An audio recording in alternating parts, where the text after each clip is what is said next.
Ancient Rome, a place of gladiators, grand architecture, an absurd amount of rules about which days you could or couldn't trim your nails. Yes, the Romans, despite their reputation for law, order, and engineering, were an incredibly superstitious bunch. Forget black cats and walking under ladders. Romans had a whole playbook of weird beliefs that could determine whether your day was about to be fabulous or completely cursed.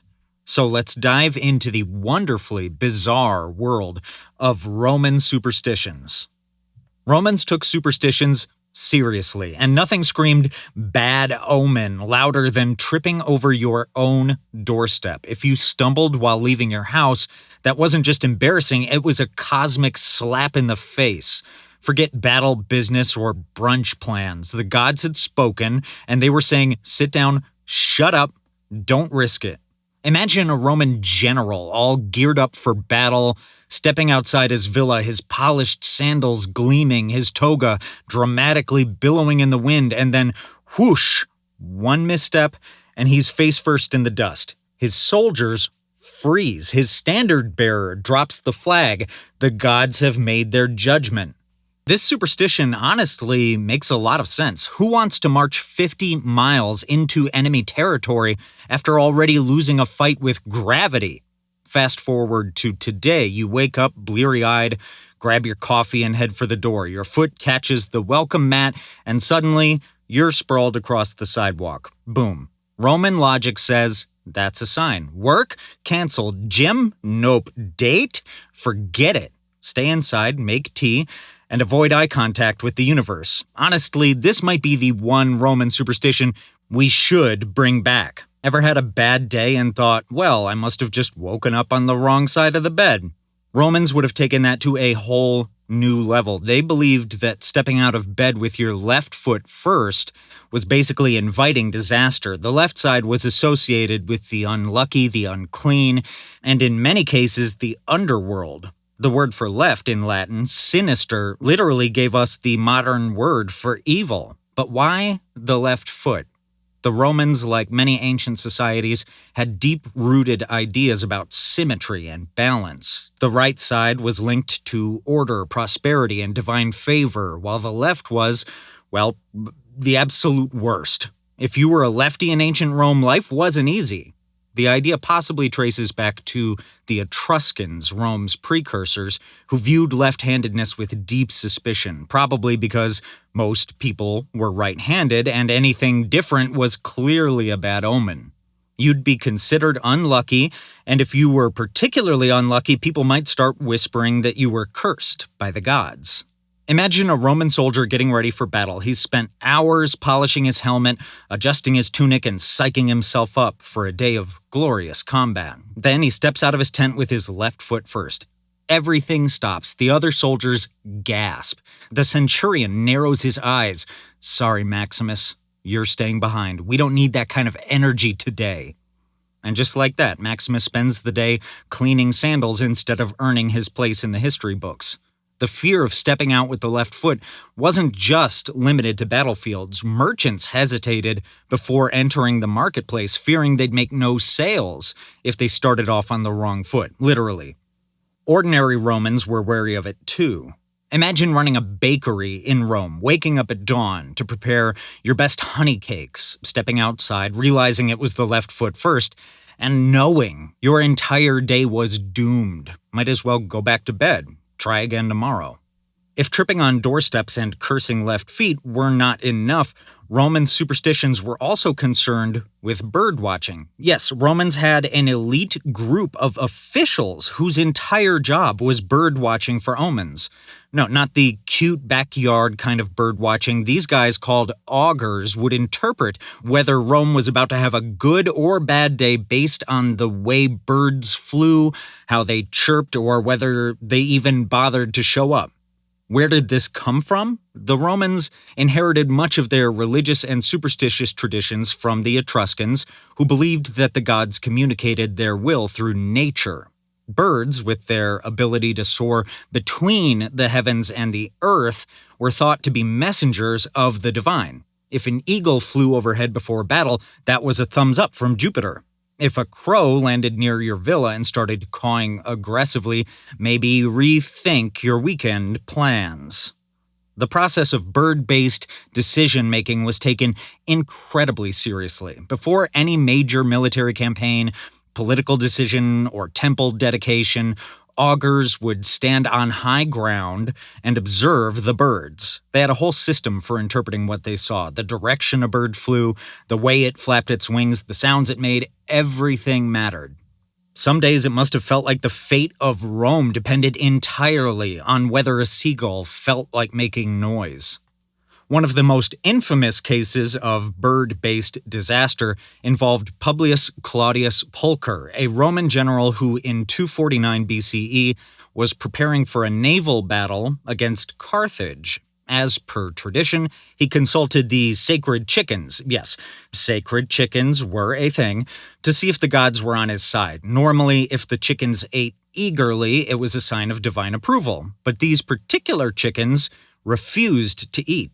Pulcher, rather than accepting his doomed fate like a responsible superstitious Roman, decided to chuck the chickens into the sea, saying, if they won't eat, let them drink. The gods did not appreciate this level of sass.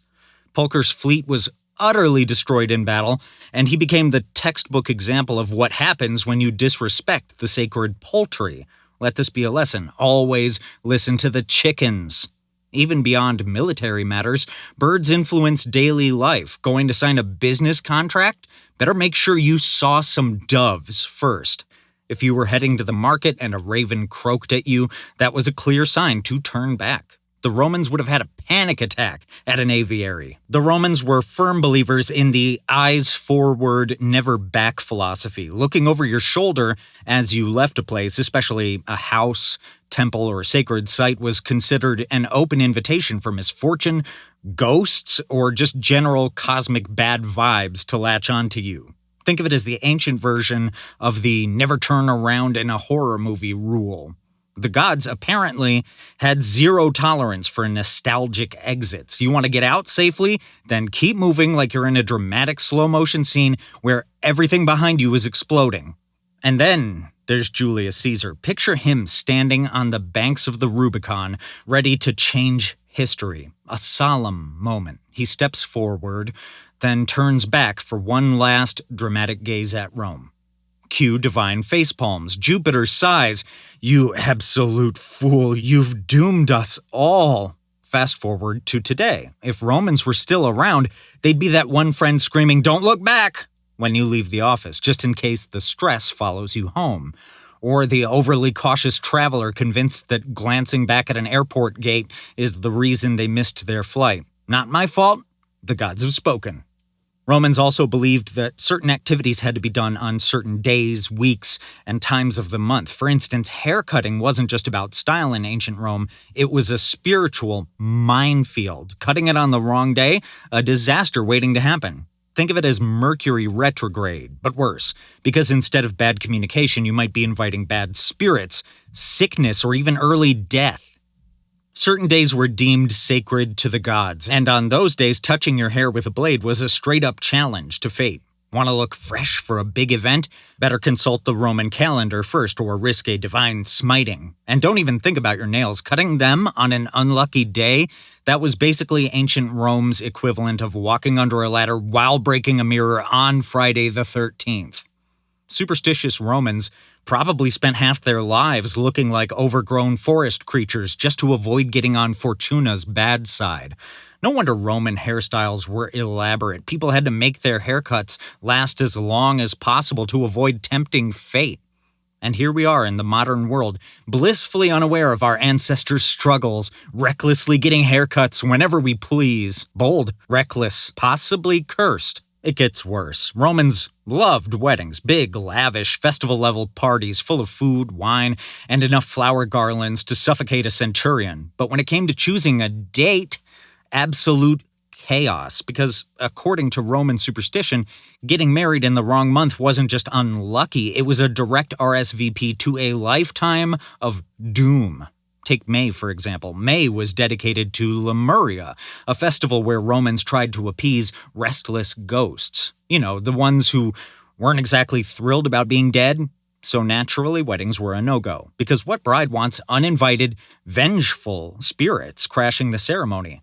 The absurdity did not stop there. If you tried to get married on a day sacred to Jupiter, the gods might take it as a personal insult. Pick a bad omen day, you might as well engrave happily ever after for about 5 minutes on your wedding bands.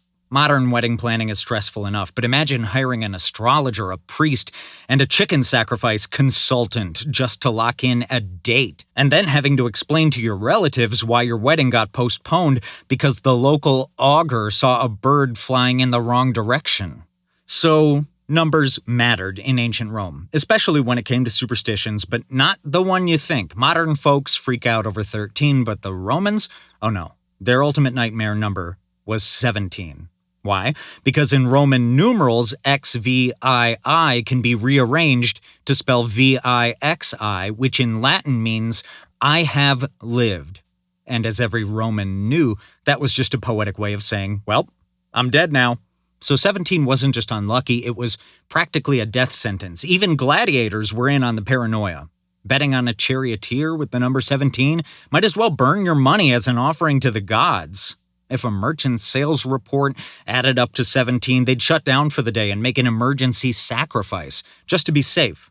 And if someone dared to celebrate their 17th birthday, let's just say the guest list suddenly got very short. Today, airlines and hotels avoid row 13 because of superstition, but if Rome were still around, every 17th floor would be mysteriously missing, and nobody would be able to count past 16 without bursting into tears. You know that feeling when someone stares at you a little too hard and suddenly your whole day just feels off? Romans had a term for that, malocchio, or the evil eye. One nasty glare from a jealous neighbor and boom, you're sick. Your crops are failing and your goat refuses to cooperate. Coincidence? The Romans thought not. To combat this invisible menace, Romans went all in on protective charms. The most popular, amulets shaped like eyes, fists, and, let's just say, an anatomically unmistakable phallic symbol, because apparently nothing says bad vibes be gone like walking around with tiny penises dangling from your necklace. Picture a Roman businessman heading to the market fully decked out in protective gear. I've got my eye amulet, my fist charm, and 5 strategically placed phallic talismans. I am invincible. If you think this is all ancient nonsense, just look around today. Ever seen someone clutch a rabbit's foot for luck? Hang a horseshoe over a door? Wear an evil eye bracelet? That's just Roman superstition with a rebrand. If anything, we should be thankful we don't still rely on phallic necklaces for protection, though let's be honest, some fashion trends could definitely use a shakeup. So next time someone gives you a weird look that sends a shiver down your spine, don't worry, just glare back, throw up a fist, or maybe invest in some ancient Roman accessories. Today, sneezing in public is just an awkward moment. Maybe you get a few half-hearted bless yous, or if you sneeze on the subway, a side eye from a stranger. But in ancient Rome, a sneeze wasn't just a bodily function. Your entire fate could hinge on one rogue nostril explosion. Romans believed that sneezes could be divine messages, omens, or even warnings from Jupiter himself. If someone sneezed at the wrong time, entire plans could be scrapped. Battle strategies, business deals, even Senate decisions were sometimes put on hold because someone in the back let out an ill-timed achoo. In fact, that is why they began to wish good health to those who sneezed, a tradition we still ascribe to today. Everyday Romans were paranoid about sneezes. If you sneezed while heading out the door, you might as well turn around and stay home. Walking past a sneezing stranger, time to make an emergency prayer to Jupiter. And if your newborn sneezed, oh, that was good luck. Go figure. Romans also had their own way of dealing with the undead. Forget crosses and garlic, and meet the lemures, vengeful spirits of people who had died violently, been improperly buried, or were just really bad at staying dead. These ghosts weren't your friendly boo-whispering types. No, lemures were nightmare fuel. They lurked in the shadows, waiting to ruin your night by making your house creak, blowing out your lamps, and occasionally trying to drink your blood. Casual. To keep these spirits from turning your home into a haunted nightmare, Romans had an entire festival dedicated to bribing them to stay away. This involved waking up at midnight, throwing black beans over your shoulder, and chanting mystical phrases. Because, of course, that's the logical way to handle ghosts. One thing's for sure, the Romans didn't mess around with the afterlife. You think your modern HOA has weird rules? Imagine explaining to your landlord why there are piles of beans outside your door every morning. Nowadays we have horror movies and ghost hunting reality shows, but imagine if this Roman tradition still existed. Instead of saying, "Let's sage the house," you'd be raiding the pantry for a can of black beans and setting your alarm for a midnight paranormal bean toss. Honestly, that sounds way more fun. You know when you hear bad news and you say, ugh, knock on wood to keep bad luck away? Romans had their own way of warding off misfortune. Spitting. Yes, if you saw something ominous, sneezed at the wrong time, or even felt a little too lucky, you were supposed to spit to ward off evil spirits. Imagine walking through ancient Rome, minding your own business, and suddenly someone sneezes. Cue the sound of a dozen Romans spitting like they're auditioning for a watermelon seed spitting contest. It's like a bizarre, ancient version of a flash mob. The idea was that spit, being a bodily fluid, carried magical properties that could deflect misfortune. By spitting, Romans were essentially creating a spiritual force field around themselves. Think of it as their version of carrying hand sanitizer during flu season, except instead of Purell, it was, well, spit. They also believed that spit could nullify the effects of the evil eye, the dreaded malevolent glare that could ruin your day or, according to some, your entire life. Honestly, if someone gave me the evil eye during my morning commute, I'd probably spit too, or at least mutter something under my breath. Picture a Roman man walking through the forum, hearing an ill-timed sneeze, and immediately launching into an Olympic-level spitting fit just to make sure he didn't get hexed. And let's be real, if you saw someone doing that today, you'd probably cross the street to avoid them. But back then, totally normal. In fact, if you weren't spitting, people would probably side-eye you like, what's wrong with this guy? Doesn't he care about his spiritual well-being? It's easy to imagine a gladiator hyping himself up for combat, psyching out his opponent, and then casually spitting to the side like it was part of his routine. Yeah, I'm about to fight a lion, but first, let me just patoo real quick. And you thought your pregame rituals were intense. Meanwhile, actors in Roman theaters would spit before their performances to avoid stage fright, or maybe just to avoid tripping over their togas. Either way, it's a far cry from modern-day actors doing vocal warm-ups or sipping herbal tea. Honestly, it's a miracle they didn't accidentally invent germ theory centuries early just by observing how gross their superstitions were. So there you have it, some of the strangest, quirkiest, and most oddly specific superstitions from ancient Rome. Next time you trip on your doorstep, sneeze in an important meeting, or step out with your left foot first, just be grateful you don't have a Roman augur predicting doom over your breakfast. Who knew an empire that built aqueducts, roads, and concrete was also completely at the mercy of some chickens, tripping hazards, and evil glares?